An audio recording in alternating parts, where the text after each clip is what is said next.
Okay, it's time to start. Welcome everyone to the last session of this last talk of this session.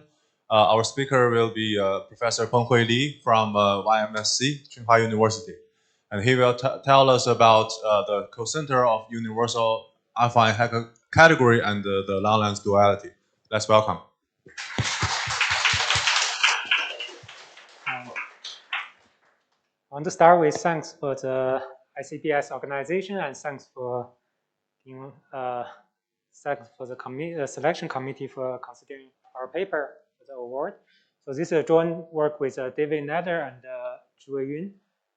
So the title looks is scary, but I will just start with something very concrete. So some concrete questions or conjectures about commuting pairs or matrices, classical questions, and we will sketch a proof of this some of these conjectures via Langlands duality and affine Hecke category. And finally, we want to talk about some relations with other works, especially some talks have been given in this ICPS, like Xinwen's talk and many others, and Xuhua's talk. So we start with the classical Chevalier restriction theorem. Let G be a complex reductive group. You can think of GLN matrices, by matrices, and spin group, orthogonal group, and so on. So I fix maximum torus and consider the wild group. And here I consider all the polynomial functions on G that invariant under conjugation. So for example, for GLN, that would be something like determinant and trace and like coefficient or characteristic polynomial. And classical theorem of Chevalier, which is actually probably better called Steinberg theorem, is proved by, it's stated by Chevalier, but proved by Steinberg like 10 years later. So the restriction map is an isomorphism from the invariant functions on G to the diagonal matrices, but invariant under the wild group.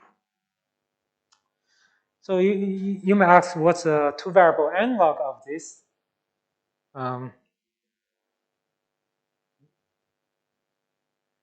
Okay, I just do it naively. I take a product of group and the invariant under diagonal action or restrict to diagonal. Obviously, it is too big because the target always commutes. The domain doesn't have to be. So, I mean, obvious fix for this one is consider the commuting scheme, which I consider a pair of matrices in the group that commutes. So, in the previous restriction map, for certain factors through the quotient, and well, this map is what we consider. So, our theorem is so with Nader and Yun. So, let's state the for simplicity, assume first G is simply connected, or derived group is simply connected. So this includes GLN, SLN, spin group, and so on. So the restriction map is isomorphism. So this map. And kind of two-variable generalization of Chavalier's theorem. So example for GLN would be this guy. I mean, the target easier to read off is just I have n variable S1 to Sn with plus and minus, and T1 to Tn, everything invariant under the diagonal Sn action permutation. So, how about for a general reductive group? Let's say the first example is a PGL2, which is not simply connected. And if you consider this pair of matrices in PGL2, so GL2 modulo center. So these two matrices are not commuting in GL2. Not, if you calculate the commutator is -1, which is 1 inside PGL2. Okay. So, okay, standard. Linear algebra you can try is x1, xy. This pair of matrices cannot be simultaneous diagonalized inside PGL2. So this says, okay, this restriction map cannot be an isomorphism. Simply, this element is not in the image. With slightly some. How do we fix this? So let's, for simplicity, assume G is semi-simple and take the universal cover, and the kernel is pi1 of G.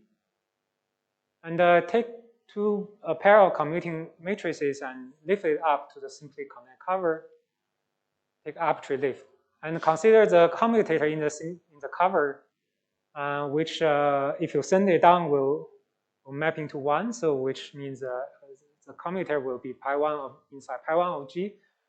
So this is independent of choice of the lifting you have, and it's a discrete invariance. So you can decompose your commuting pairs into this disjoint union. And for general reductive group, you can do something similar. Just replace pi1 of G by its pi1 of the derived group.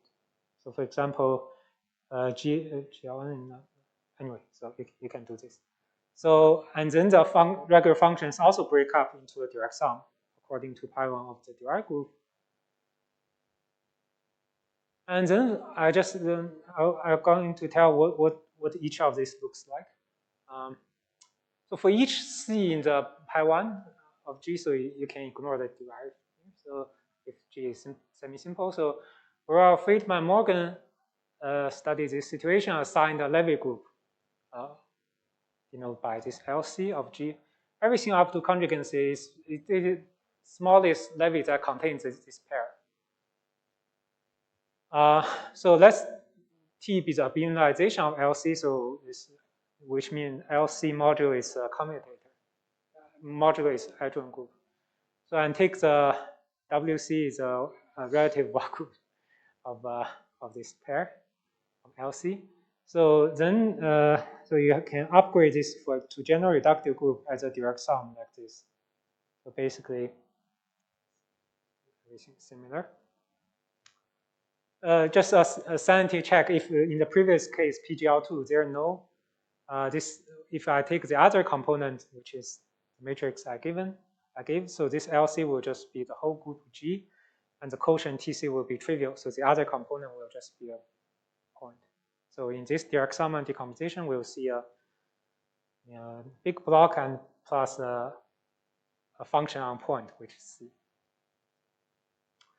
So you could consider some variants for the algebra as well. So commuting pair the algebra elements and the algebra group element that commutes. So you can deduce from the group version these versions on the algebras.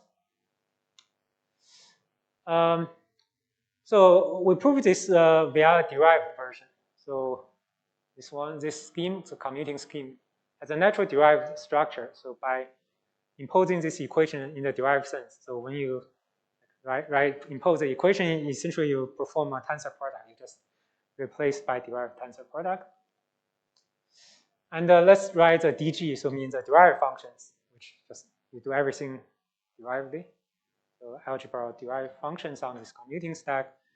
So so that's what we really prove. So it's the derived function is like functions on two pairs. This is what have been before. So the derived part just add another exterior algebra with generator in degree -1.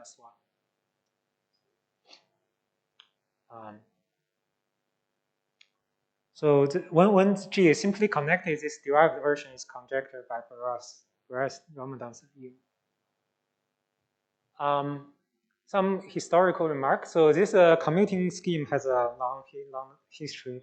Go back to Richardson, Kostman. Many people study this.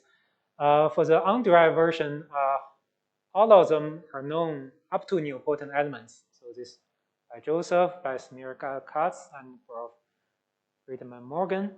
However, the reducedness question has been open for many years, 20, 30 years almost, maybe even longer. So our essential contribution is showing that, in this case, is showing that this ring of invariants are reduced. So just recall, ring is reduced if it has no nilpotent elements. So you can consider d tuple of commuting pair of elements arbitrary D. So similar results are known for classical groups. This work of Ginsberg, Damakos, Arcano in type A, and Chao Chen and Bao Chao Niu in symplectic group, and Song Xiaxu in orthogonal groups. And if I ignore the invariance, so the Chauvelet restriction theorem really about invariant functions on groups or commuting pair. But if I totally ignore the invariant, I ask the whole functions. It's still an open question whether these guys are reduced. Okay, so the duality version in our point of view is something more interesting. So the duality statement is known to be false for d bigger than 2. So the case we are considering is d equal to 2. It's known for GL2. So this is a previous work by these people, Beres, Felder, Podolsky, Ramadan, Willwater. And somehow interesting, there is a physics origin for this story as well. So this what when we have written this paper, Qiming Chang, which is my colleague, told me the story that they studied this supersymmetric Yang mills coming from like this 10-dimensional manifold. This is some 5-dimensional times a 5 sphere. And they found that roughly the kernel of this restriction map, they're considered d equal to 3, is corresponding to some black hole states in this guy. So this 3 actually coming from here. So this is a symmetry group SO6. This 3 is a rank of the maximum torus here. And somehow the physics expect there is some black hole states, but they try very hard for using computer to compute this kernel, but they didn't find any. So in the paper they raise this potential confusion what happens. But later on, maybe almost 10 years later, they realized that actually most of the things are in the kernel. So the kernel is very big, but it just in small degree you don't see that. A further search up, try to do it with more computer powers and finally find the first example in GL2. So this is somehow also aligned with, of course, aligned with mathematical argument that cannot be isomorphism up to for d bigger than 2, but also aligned with our proof in that our proof is really kind of a TQFT argument, basically geometric Langlands viewed as some 4D TFT, so which only knows in certain small degree. So so we don't expect you take our argument and try to modify a little bit, it will work for any D. It's just impossible. So it only works for a small dimension. So here is a roadmap of this our proof. So so there are two sides. One is G and one is the Langlands dual side. So the classical question start with commuting scheme. We put it on the G dual side, and I just threw a bunch of words and we'll explain later. So this is just very schematic. Try to explain what's the terminology there. So then it goes to the coherent shape on Sternberg variety, and then you cross the Langlands wall to the other side. Go to talk about cocenter of this affine Hecke category, and then finally made the explicit computation on the other side via this Cocenter grouping of character shapes. Okay, I'll start with the first arrow here. So from commuting scheme to Sternberg variety. So let's think about sigma is any closed compact topological surface. Let's take the moduli space of local system on this surface, which is pi1, the fundamental group mapping to G up to conjugacy.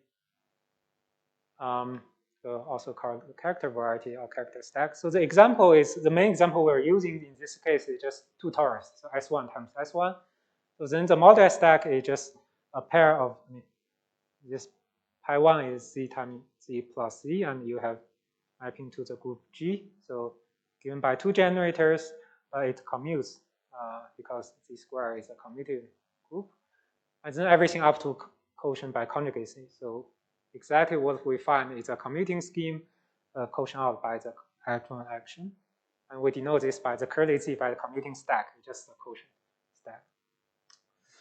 Okay, if I have a sigma surface with a boundary, I can modify a little bit on the boundary. So I could talk about local system with a Borel reduction on the boundary. B is a Borel G. So this can be defined similar. I just won't write down the definition instead of just give you an example. So the main example we'll consider is sigma is a cylinder, which is a circle times the interval. In this case, So I can see this local system is this part is a G local system on the cylinder, which is fundamental group is Z, and you have a two boundary reduction with 2B, something like this. You rewrite a little bit, you see that it's what's known as a Sternberg variety of Sternberg stack. So it's a fiber product of G tilde to with G tilde over G. So G tilde to G is a Gauss-Springer map. Okay, so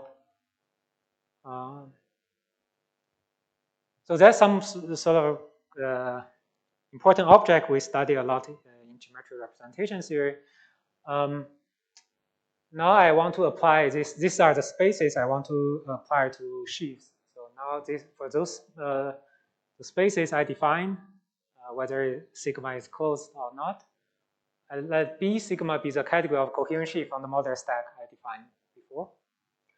So examples will be this. So two torus, as we explained, is this stack will just be the commuting stack. So then the problem we're interested in the functions of pair of commuting matrices will just be the endomorphism of, in this category of this object, which is a structure sheaf.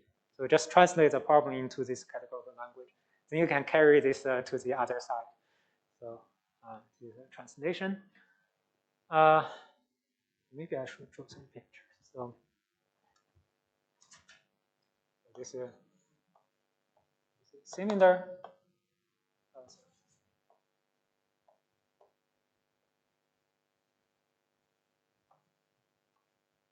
The two towers. Okay. So if I consider the category associated to the cylinder is a monoidal category, which simply by the fact that you can put two cylinders together and map into one cylinder. I mean, I didn't explain it, but you can. There is enough functoriality in this case to define a product on this. If you look at in the previous page, in terms of the Sternberg presentation, the product is just a convolution here. You have a x times x over y, so you can do the convolution there. Okay. Now of course I have this inclusion, this mapping to some piece here. This map has a property that if I put two cylinders inside, I first put this one on left and right. It doesn't matter because I can drag this one to the other side, and it's same as you put it in the other way. So which means this map the map induced by this F on the categories. You know, people can see.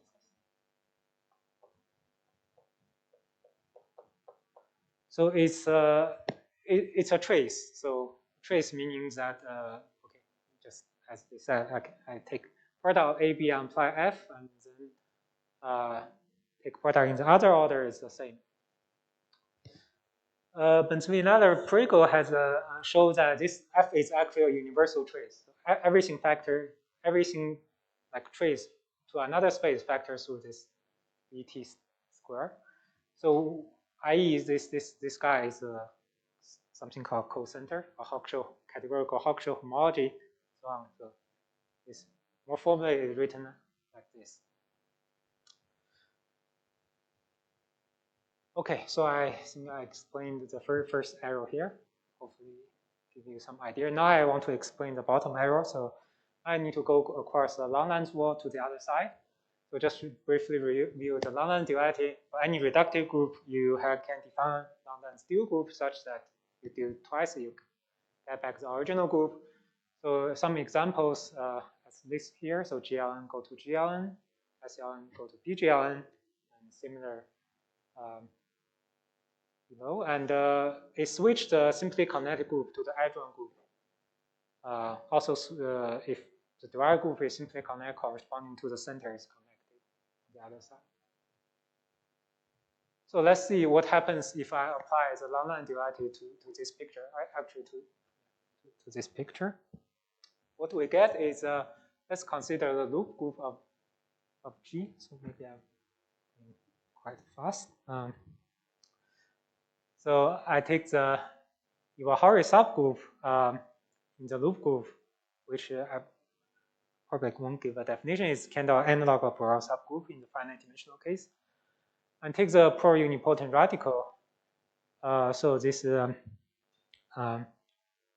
important theorem of Benzukalnikov, and laterly generalized to our setup by Dillon and Taylor, saying that you have a equivalence of monoidal category of affine Hecke category, which is sort of certain sheaves on the double quotient with a coherent sheaf that we have saw on the Steinberg.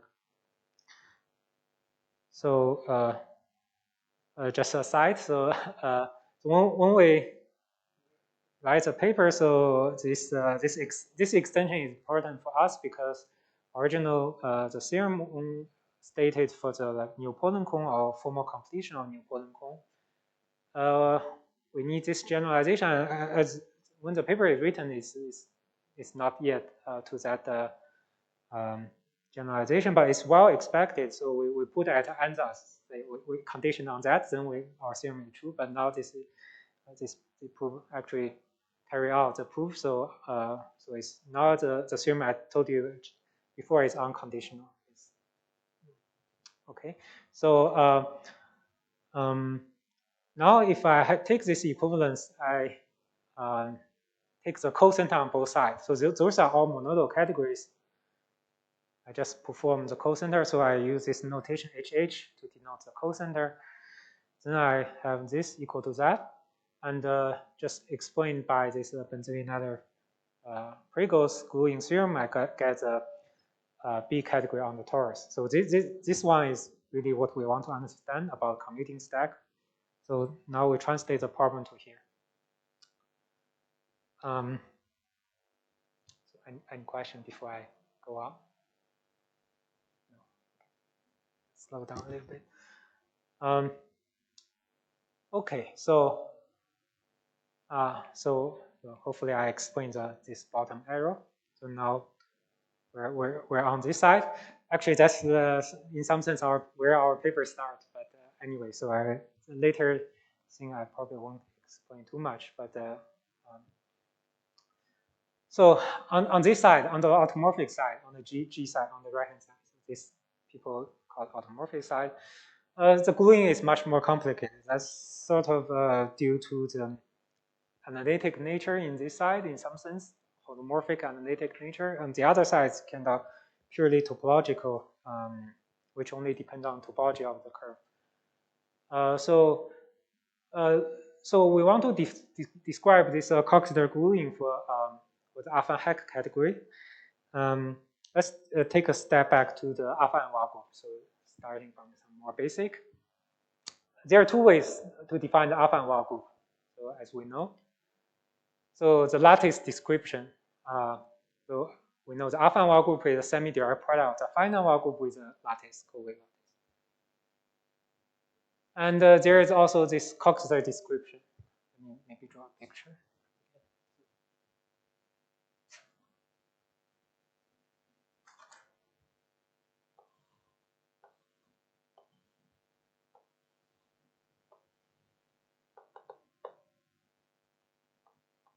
So if I fix a fundamental outcome, I can think of those, the entire plane generate its reflection in the affine group. I only concentrate on those finite groups supported at this boundary of this outcome.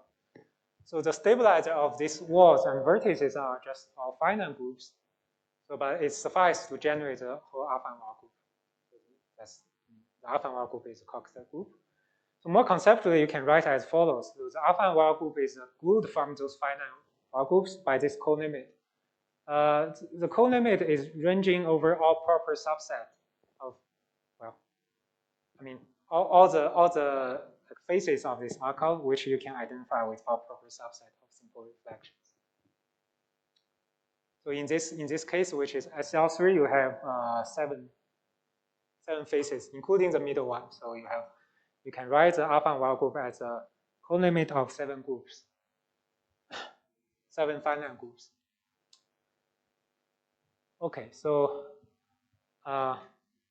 so we have a similar description for the affine Hecke category is this by Tao and Travikin in 2001. So on the categorical level, you can write the affine Hecke category as a colimit of finite Hecke categories. This limit is taken inside monodal categories. So, okay, I think probably it's halfway to the talk, and I think many audience are going to fall asleep. So at time, in the view of the beautiful story in last lecture, I probably tell some story. So yeah, so this problem we have maybe I've been thinking for quite a long time, starting my thesis project, which we have some kind of idea about how this affine character sheet should behave, should looks like, affine Hecke category cocenter should looks like, but somehow we don't we don't know how to compute it explicitly. So the sort of or categorically of this is the thing we want to compute, which is the cocenter of this guy. So in the previous slides, and then we said okay, we want to take a step back. So how about the compute the thing for the affine Weyl group? So which something on this for affine. I will come back to this. Something on affine Weyl group level on this. So this is not so hard. So I did in 5 pages. You can do this. Check this for affine Weyl group. Then we want to go back to this problem. So can we do this for like there are 2 levels on the algebra level and on the cocenter level. So can we do this gluing on the Hecke category? And David and I tried that's probably 2020 something. Tried for a while and kind of succeed, but not quite. And then this paper comes out, and okay, they prove this beautiful equivalence that we thought, okay, so we don't get a chance to prove it, but then in the end, then we found it's okay, it's good, so we can use this to prove something we actually really want, which is a statement on the cocenter. And that's then after that, that's like 3 years later or something. And well, okay, around that time, maybe even before that, so in a conference, I talked to David and Julie. So they told some idea about how to do some computation of some objects in this cocenter, which is we'll see later, corresponding to a structure sheet on the other side. I said, okay, so I probably know how to compute this, and so on and so forth. And then we tried a little bit, maybe 3-4 years later, and we finally proved this is kind of one of the key ingredients in this paper. So let's just trying to explain a little bit. So as we talk about here, so the affine Weyl group or the affine Hecke category admits this gluing from finite Hecke categories, but that doesn't induce a thing on the cocenter. It's a different story because I mean the functoriality is very different. So if you try each one is certainly a fully faithful functor, but if you try to calculate the induced map on the cocenter, it's no longer fully faithful. So it's not very useful. But surprisingly, if we take all the finite pieces together, so you do get a fully glued together, you do get a fully faithful map. But you don't get the equivalence. That's somehow the point. This is not so tautological. It doesn't behave as a usual functoriality. So this proof is quite involved. It uses parabolic character sheaf, categorical Moore theory, and Henie function, which also appears in Xunwen's talk and Xu Hua's talk, and so on. So that's good. So we kind of extract one piece of this big category, which is essentially in the end what we will use by these smaller guys. And this smaller guys has a very explicit description, essentially due to Lustig. So this is identified with the category of character sheaf defined by Lustig. And those are explicitly calculated by Lustig. So I also extend this to the derived version we need. So based on it, we get the following description of this left-hand side. So each term has a description. You need to work a little bit harder to try to calculate the gluing of this explicit description, but that's possible. Then you have this explicit description. Let me just informally say what this is. This is kind of some kind of spectral description, decomposition. So in the first part, you have this very big block, so which is kind of the principal series or continuous spectrum. So this part is big. So the algebra is like two copy of torus and some other thing. On the other extreme, there's a kind of the discrete part which is very small. It's just vector space, C module. So vector spaces to some copy. So,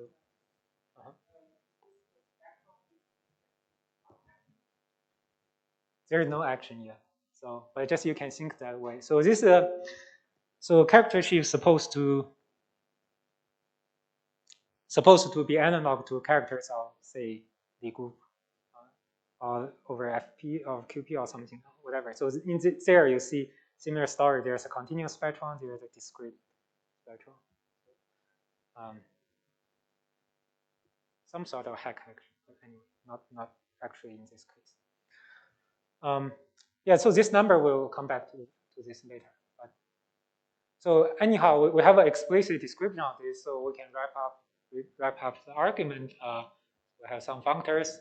So this gluing functor on the B side, and sort of a Coxeter gluing functor on the A side, on the automorphic side, and their equivalence by Zuccarni-Markov and Dylan Taylor. So we have this composition of functors, which we show that there are some objects, Whittaker sheaves, go to the structure sheaf, which I didn't define, but is this an important object? Go to the structure sheaf. And theorem B, which is an explicit description of this guy. And we also can identify this object inside here. So this yields a very explicit calculation of this R home. So then you use Fourier faithfulness, which is theorem A. So then you can transport the computation here about the global functions to the other side, and which is explicit state as the main theorem. Yeah, so that's a proof. Any questions so far? Okay, so now yes. Yeah. Yeah, that's a good question. So if you essentially there are generalization. There are many people. There are different group of people working on this problem, but yeah. So I think. So essentially if your group is containing GO, then that's fine. So you expect there is a conjecture by Penghui and it's proved, more or less proved, and you can more or less also read off from their universal generalization. By universal monodrome, you just take the centralizer as a corresponding monodrome. You can somehow recover. But if the group is not inside GO, then you got stuck. There's no evidence what the B side should be on this. Yes, for general parahoric, like non-special one. Yeah, somehow that's a good point, but that's a difference between the A side and B side. At least currently, what we think of it. A side we really use all the parahorics. So for the gluing. On the other side, it's not so clear. So it's what is analog? So just maybe back up a little bit. It's essentially between these two description of Wa group, you can think of this way. So on the B side, which is coherent sheaf spectral side, this is more natural. The lattice description is more natural. So the lattice corresponding to tensor line bundle on Steinberg variety. And on the A side, at least what we are proving, this Cocenter description more natural. So we have to use this for gluing. I mean, at moment this seems a bit ad hoc. Maybe I could say so. So ongoing project with David and Zhiwei, we were just so we can define the Cocenter gluing for any curve, so like curve singularities. It's kind of quite general and natural setup. It's not just a kind of some technical thing, but anyhow, so it's a very good point. It's kind of the difference between these two presentation of say alpha and Weyl group then lead to different perspective on A side and B side. Okay, so yeah, so I think we conclude the argument. We have some additional calculations. So basically, you can use a similar method. So the commuting stack has a one copy of adjoint quotient inside it. Just here is x and y commute, but I can just look at the y component. So one y inside here obviously commutes. So you have a closed substack G mod G inside it. And you can compute the endomorphism, this copy of structure sheet inside this stack. So it kind of calculating something a subscheme, endomorphism subscheme along a bigger scheme, and then you naturally will see the derived direction coming from the normal bundle in some sense. So that's a derived part. So the first part is a actual part, and you have two derived parts. So in this is a generator integrate 1 and generator integrate 2. -2. So you can think of this as a derived version of the spherical Hecke algebra. I didn't say much about, but this map, so this map, you can think of some kind of compact induction in the p-adic setup. So we will come back to talk a little bit about p-adic setup in a second. But this one is kind of characters for loop group, and you reduce the character from this finite Levy quotient to the character of loop group compact induction. So now in that setup, if we induce a trivial representation on the finite G, that will be the and calculate its endomorphism. That's by definition the spherical Hecke algebra. So in that sense, that's a generalization. That's an analog of the spherical Hecke algebra. But in this case, you see two derived part, derived direction. So another thing is you could consider sort of the coherent Springer sheaf. You can compute its endomorphism, something like this. So this has another interpretation. This is a octal homology of the affine Hecke category. This. Let me. So this finished the second part. So all the results we will mention. The third part is about the relation with some other works, especially she will mention something with p-adic group and some thing of skin algebra, and so they can all relate to the certain deformation of the commuting stack. So if I fix a prime power q, there's a stack of tame local Langlands parameter space, which is just a representation of the Galois group of QP. So something like this. So it appears in Xinwen's talk. The only difference is instead of commute, you put a Q here, power Q. So our case is Q equal to 1. Xinwen established the Langlands duality in this case for coefficient G over QL bar. So it's a long story. I won't talk much about that. But if you instead look at G over defined over FL, for this particular kind of L divides Q minus 1. What happens in this case is like LQ is a KL, a multiple L plus 1. So morally, K in FL, Q is like 1.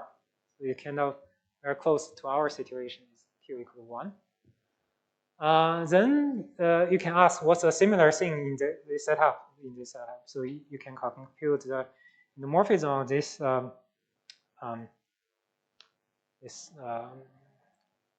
structure if on one of the copy.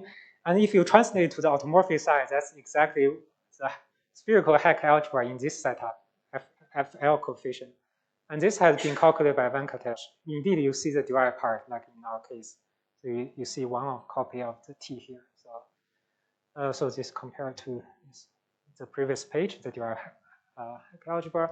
This, but still in this case, still in this case, this scheme is classical. So that's why you don't see a T2 here. So we have a further. It's interesting to ask if there is a number theoretic analog of this three copy of T, this kind of Hecke algebra. Okay, another deformation coming from Langlands for three manifold. I'll talk about it. In the end, we'll relate to the discrete part we'll talk about. So just some background. So Kapstein-Witten is thing n equal to 4 super Young muse is for the TQFT, and is A and a switch A and A side of G and B side of G dual. So mathematically, we have seen this TFT in postdoc. So there is 4D plus 3 plus epsilon the TQFT. So for one manifold, you're supposed to associate equivalence of two categories. Local geometric Langlands conjecture for closed two manifolds should be an equivalence of categories. This global geometric Langlands conjecture recently big breakthrough by Gates-Gorey, Sam Ruskin, and collaborators. And for three manifold, you associate to some vector spaces, isomorphism vector spaces. We're roughly on the A side, on the B side is some global functions on local system on this three manifold, but A side is still currently lacking a mathematical definition.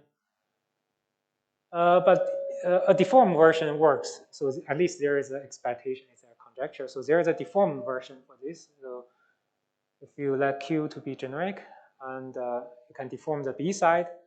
And in this case, it's expect that A side and B side are the same. So for generic parameter. So then this theorem by Cunningham, Jordan, Safronov, that's saying that if you for generic Q, you so it's a vector space. Its H0 is isomorphic to the scheme module of M. So and then using this, they prove Witten's conjecture that this scheme module is finite dimensional. And they also raise a conjecture that how about Langlands duality? For generic Q, we'll just switch G and G check. So I mean, in geometric Langlands, Q equal to 1. So the A side and B side looks very different, but generic Q, it looks very similar. Okay. So how is this related to us? So let's NG be the number of discrete component in the cocenter of affine Hecke category. You can think of this. Suppose okay. So this is was some conjecturally model for the character sheet for loop group. So at least a 10 part. So this number is this component. This part is a discrete part, the cuspidal part in that thing. So you can think of this cuspidal character sheet on loop group. It's a number. So it's just a number. How many of them? Morally, so this number in this previous page, in the TFT perspective, it should correspond to some cuspidal part of the scheme module in 3 torus. So by this previous conjecture of these 4 people, so and we can expect this is stay the same under Langlands dual. But this is kind of very non-obvious from the original statement itself. So it's, you are talking about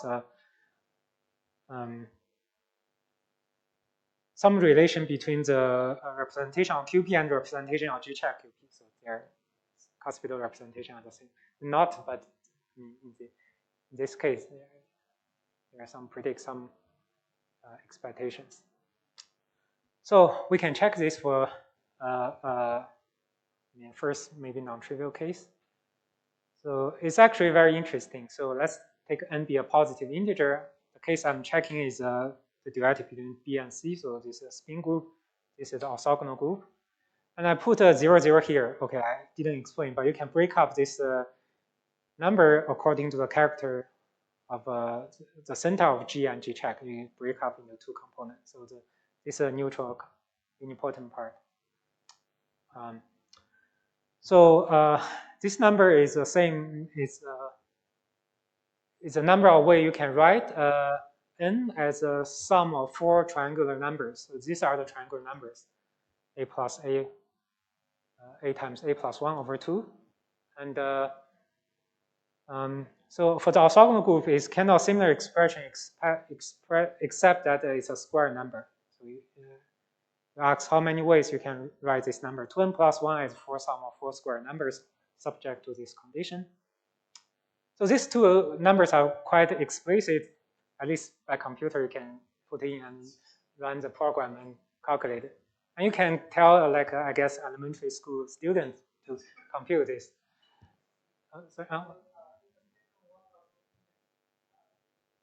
Zero, zero, okay. So this number break up into sum according to characters of the pi 0 G and pi 0 G check. So this 0, 0 means that character.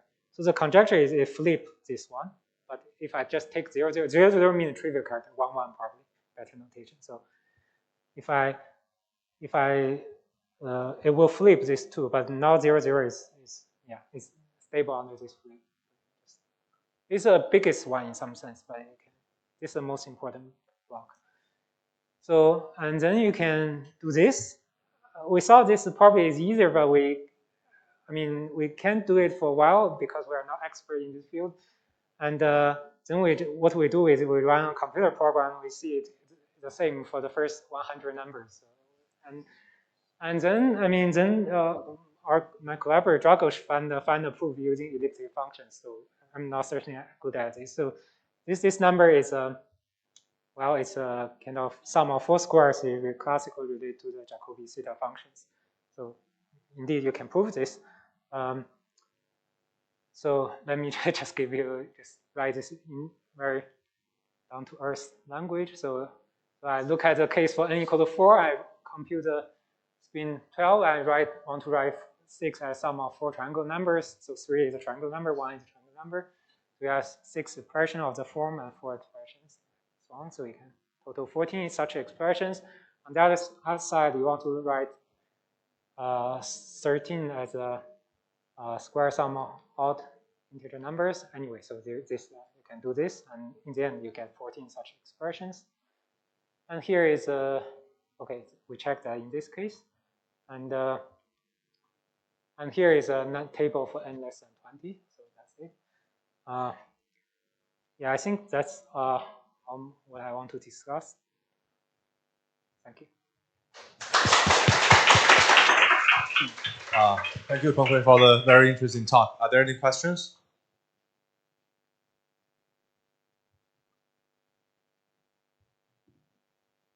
So let me start. So your B of cylinder is it should be a braided monoidal category. Is it? It's not quite braided because so braided typically you need so what is essentially happening? You use this multiplication, not the pants. Sorry. Okay. Yeah, not the pair of pants. Okay. Exactly. Yeah. The pair of pants would be a braided monoidal category. Yeah. And what's the braiding on that is a very interesting question. I don't know what's the answer, but yeah, it is very interesting question. Other. Scheme module, can you say what's the definition of that? I mean, I know a scheme module, but what is scheme G of for any group G, you can define scheme. I actually don't know the definition. I know that I can tell you what the definition I know of. So it may not help you. So the definition I know. Okay, let me just say for 3 manifold of this form. Otherwise, it's good from there. So that's how their construction works. You take the quantum group at generic roots of unity, generic Q. And this is braided monoidal, so E2 category. So in other words, braided monoid.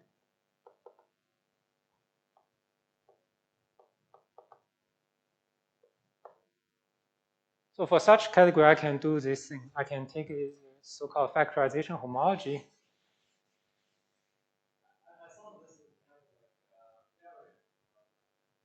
Yeah, it's a theorem, but I don't know the other definition to explain the theorem. So yeah, it's labeled by, I think skin labeled by representation of G, something like that. Maybe some expert in the audience knows that. So yeah, just finish what I'm saying. So in this case, this skin M, yeah, indeed that's a theorem. So this is well, they do this in a billion category, but anyway, so Oxford homology. This category, and you do Oxford homology of this category.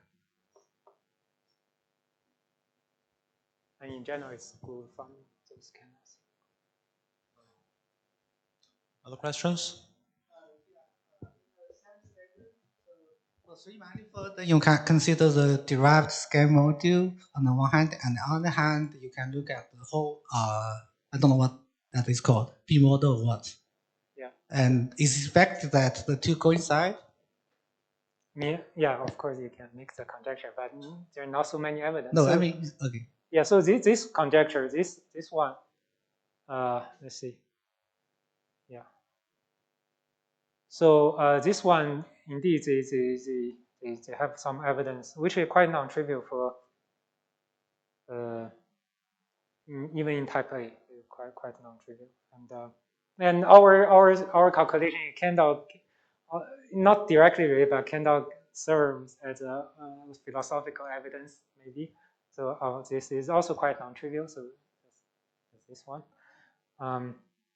Well, in general, yeah, you certainly expect the derived version also the same. Okay. I want to ask, in this conjecture, the Q on both sides are the same Q, or there should be some dual? So the Q is generic. The answer is it doesn't matter. But I think you're asking what's a canonical Q. So yeah, the canonical Q so here is Q and here is Q inverse, I guess. I mean, or was probably I shouldn't say it in. I mean, it's about tau, so you leave it to the upper half plane, and it's 1 over tau. So, yeah. I also have a question. When I'm say in this example, S is M is Riemann surface times S1, and then this scheme module has a algebra structure, and no, sorry, just okay. So I think I'm sigma times 0. The interval, yeah, this is a the skin interval. algebra. Yes. Yeah, and in this case, do this conjecture also conjecture is compatible with the algebra structure? Yeah. Right. That's how they do the gluing. So if I understand correctly, skin algebra module, maybe I didn't read their paper carefully, but skin algebra module should be this thing inside. If I understood correct. Thank you. Other questions? If not, let's thank Penghui again.